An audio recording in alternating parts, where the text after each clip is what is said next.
Good morning students. आज हम पढ़ने वाले हैं बेहद आसान टॉपिक गोलीय दर्पण, स्फेरिकल मिरर।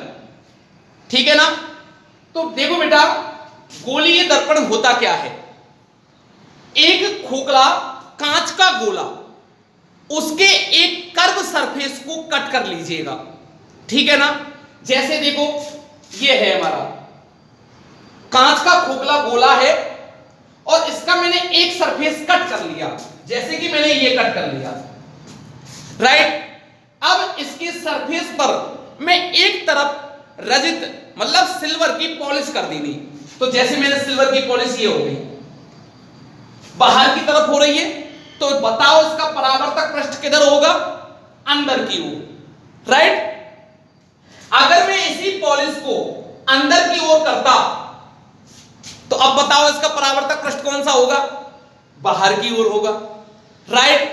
तो इन्हीं परावर्तक पृष्ठों की आकृति के आधार पर हमारे दर्पण टू टाइप्स के होते हैं। कौन कौन से, जरा उन्हीं के बारे में हम चर्चा करने वाले हैं। तो जरा डेफिनेशन को आप समझें गोलीय दर्पण की को। किसका गोला होता है? कांच का। तो देखो, कांच के खोखले गोले से काटे हुए एक वक्र भाग पर, ये पहले काटे गए थे वक्र कर्व भाग, ठीक है ना, रजत पॉलिश कर दी जाए तो उस वक्र भाग का कौन सा सिरा? दूसरा वाला। अगर मैं इधर पॉलिश कर रहा हूं तो कौन सा सिरा परावर्तक बनेगा? बताओ, इधर वाला सिरा पृष्ठ बन जाता है। इसी प्रकाशीय युक्ति को गोलीय दर्पण कहते हैं। क्लियर हो गई डेफिनेशन? बहुत शानदार डेफिनेशन है। अब देखो बेटा, अब मैंने ये दो कांच के खोखले गोले हैं, लिख देता हूं मैं। कांच के खोखले गोले, राइट। अच्छा, अब इसका सेंटर भी होगा, केंद्र बिंदु भी होगा। पूरा गोला है तो केंद्र को मैं दर्शाऊंगा O से। अब मैं इसमें से वक्र भाग कट कर लेता हूं। सपोज दैट मैंने यहां तक इसका एक वक्र कर्व भाग काट लिया, तो ये डॉट डॉट से मैं इसको रिप्रेजेंट कर देते हैं, राइट। ये डॉटेड लाइन हो गई, तो ये कर्व भाग मेरा बचा हुआ है शेष, इतना सा। तो अब यह को सेंटर अब हम किससे रिप्रेजेंट करेंगे? इसको कर्व C से दर्शाएंगे, ठीक। अब एक तरफ हम इस पर रजत पॉलिश कर दें। अब ये आपके ऊपर डिपेंड करता है आप किधर करना चाहते हो। अगर मैंने इसको बाहर पॉलिश कर दी, रजत आउटवर्ड कर दी, बाहर की ओर कर दी, ठीक है ना, तो परावर्तक पृष्ठ कौन सा हो गया? इसका अंदर वाला, ये परावर्तक, ये परावर्तक पृष्ठ। इसको समझें जरा पहले। अब इसी प्रकार से मैंने इसमें से कट कर देना पार्ट, बाकी का डॉट डॉट डॉटेड लाइन से, ठीक है ना। अब इस पर रजत पॉलिश कर देंगे। अब आप किस तरह करना चाहते हो? इस पर मैंने आउटसाइड की है, अब इस पर इनसाइड कर दो आप। ये मैंने रजत पॉलिश कर देनी, तो परावर्तक पृष्ठ कौन सा हो गया? इसका बाहर वाला, ये परावर्तक पृष्ठ, ठीक है ना। रिफ्लेक्ट सरफेस, परावर्तक पृष्ठ, ठीक है ना। इसका कर्व किधर होगा? ये इस गोले का भाग है, इस वाले गोले का भाग है ये वाला, राइट। तो इसका कर्व किधर होगा? इसका सेंटर इधर होगा, ये C है, ये P, ये ध्रुव है, इसका भी ये ध्रुव है। ध्रुव किसे कहते हैं बताएंगे अभी।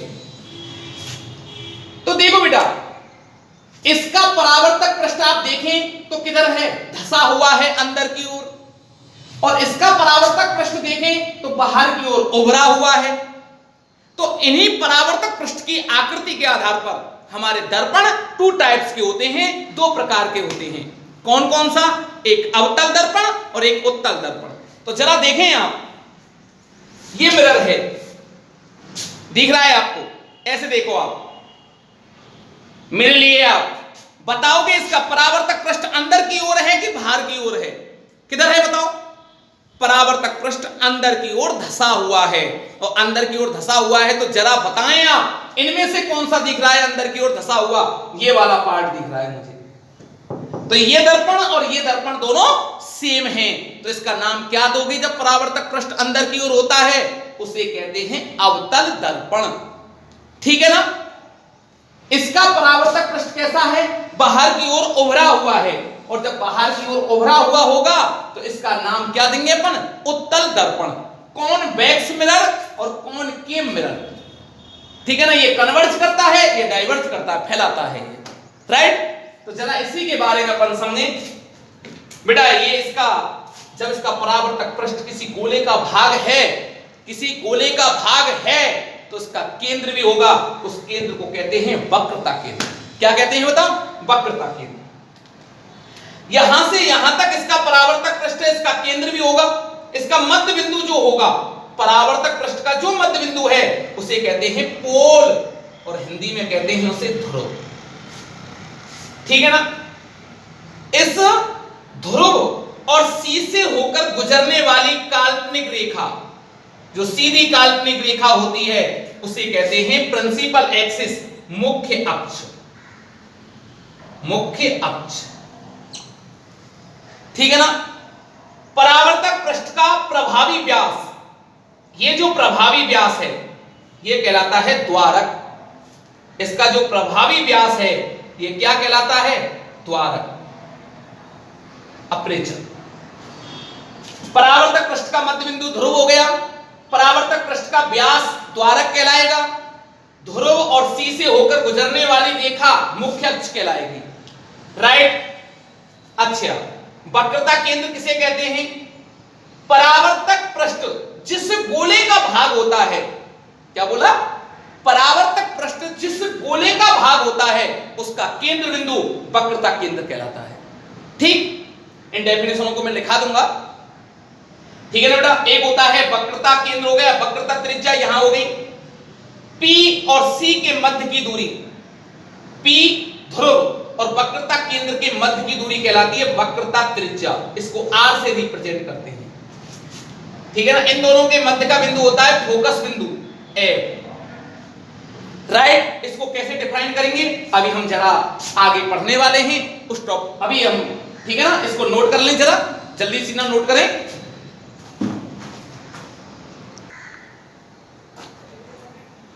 हाँ देखें, दर्पण के प्रकार, types of mirror, two types के होते हैं।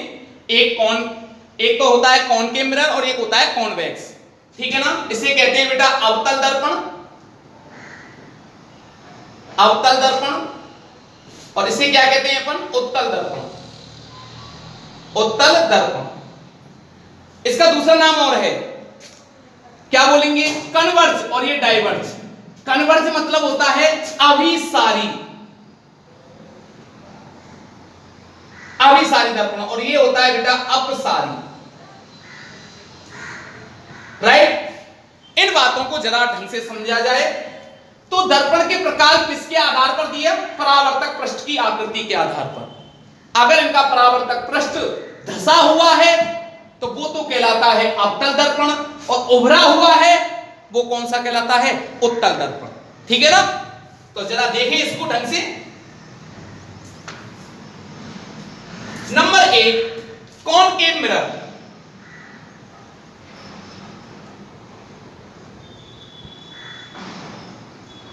कॉनकेव मिरर, कॉनकेव मिरर क्या होता है और इसको कन्वर्जिंग मिरर क्यों कहते हैं? देखो, सबसे पहले तो इसका आकृति बनाई जाए। ये देखो, इस पर मैंने पॉलिश कर दी सिल्वर की, तो इसका परावर्तक पृष्ठ अंदर की ओर धसा हुआ है। तो क्या डेफिनेशन हुई? ऐसा गोलीय दर्पण जिसका परावर्तक पृष्ठ अंदर की ओर धसा हुआ होता है, अवतल दर्पण कहलाता है। ठीक है। अच्छा, इस दर्पण को अभिसारी दर्पण क्यों कहते हैं? तो सबसे पहले जरा आप इसका मुख्य अक्ष बनाएं। ये मुख्य अक्ष बन गया और ये इसका ध्रुव हो गया। अब देखो बेटा, ये इसके मध्य का पॉइंट होगा, यहां बना लो C सेंटर, और ये इसका फोकस बिंदु है बीचों बीच ध्रुव और C के मध्य। हम ये प्रूव भी करेंगे कि F बीचों बीच क्यों होता है। ठीक है ना। अब एक किरण जा रही है मुख्य अक्ष के समांतर। ठीक है ना। तो ये परावर्तन के पश्चात 100% फोकस बिंदु से होकर गुजरती है।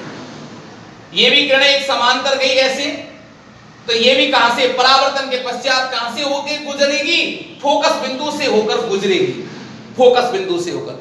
बताओ इस दर्पण ने किरणों को क्या कर दिया, इकट्ठी कर दिया, एक बिंदु पर इसने रोक दिया, ठीक है, इसीलिए इसका नाम पड़ गया, क्या पड़ गया, अभिसारी दर्पण, ठीक है ना, कन्वर्जिंग लेंस, इसीलिए इसे कहते हैं।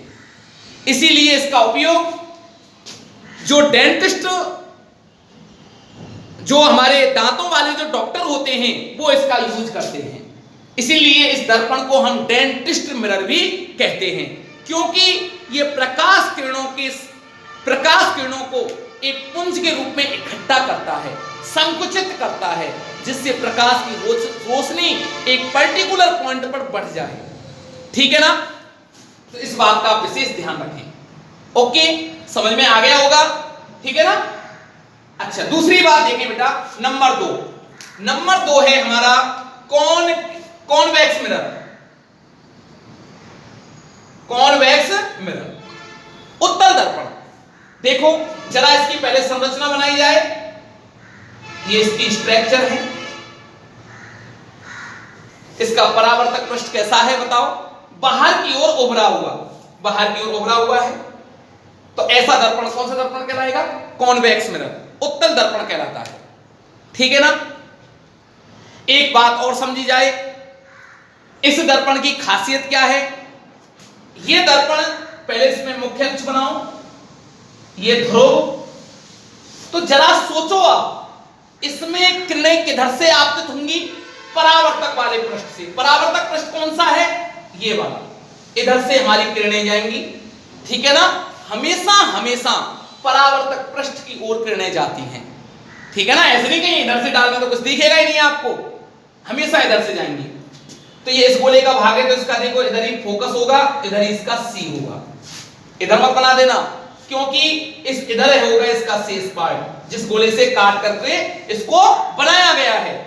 अब देखो ये किरणें ऐसे जा रही हैं, ये जाएंगी, तो ये दर्पण क्या करेगा, किरणों को फैला देता है। ऑब्जर्वर किधर होगा, परावर्तित किरणों की तरफ, तभी तो उसको दिखाई देगा, तो इसको ऐसे दिखेगा, इसको ऐसा प्रतीत होगा कि किरणें हमारी इधर से आती हुई प्रतीत हो रही,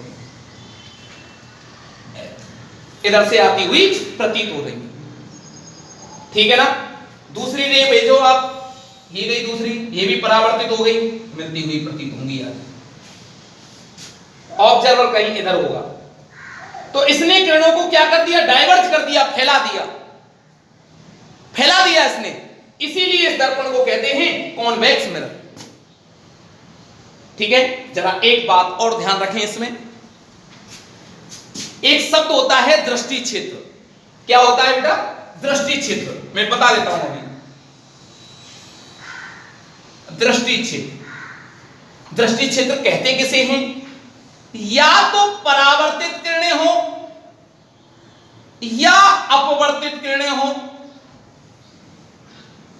इन किरणों का कटान, अच्छा इन किरणों का क्षेत्र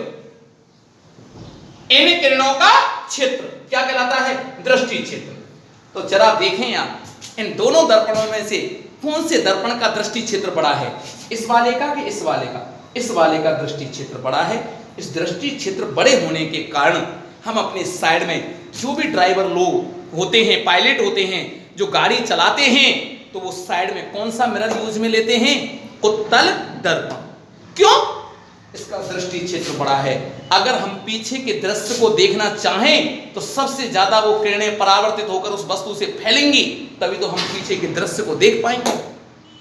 इसका दृष्टि क्षेत्र छोटा होता है, तो किसी भी वस्तु को चमकाने के लिए इस दर्पण का यूज लेते हैं, क्योंकि ये किरणों को संकुचित कर देता है एक जगह पर। इसीलिए इसको दंत चिकित्सक कहते हैं, दंत मिरर कहते हैं, राइट। इसका दृष्टि क्षेत्र बड़ा होने के कारण साइड में लगे दर्पण के रूप में, ड्राइवर की साइड में लगे दर्पण के रूप में इसका यूज करते हैं, ठीक है ना।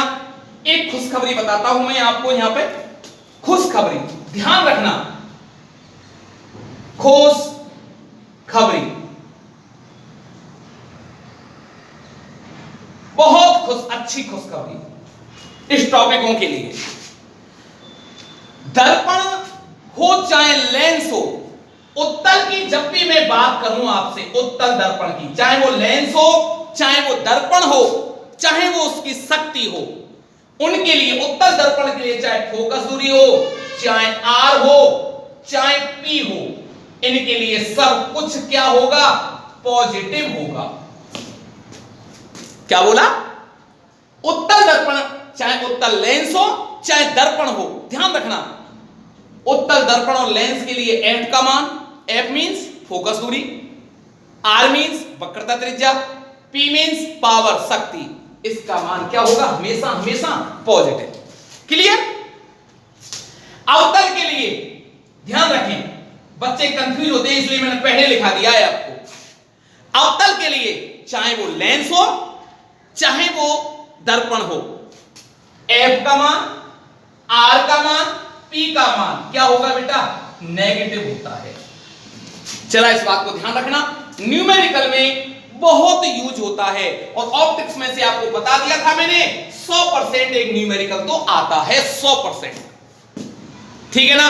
और न्यूमेरिकलों में या से बोलते हैं चिन्ह पर पार्टी, वहां पे तो मैं समझाऊंगा भी आपको, लेकिन एक लर्न करने का तरीका बता दिया मैंने, तो खुशखबरी के नाम से मैं इसको बच्चों को लिखाता हूं जिससे लंबे समय तक याद रहता है।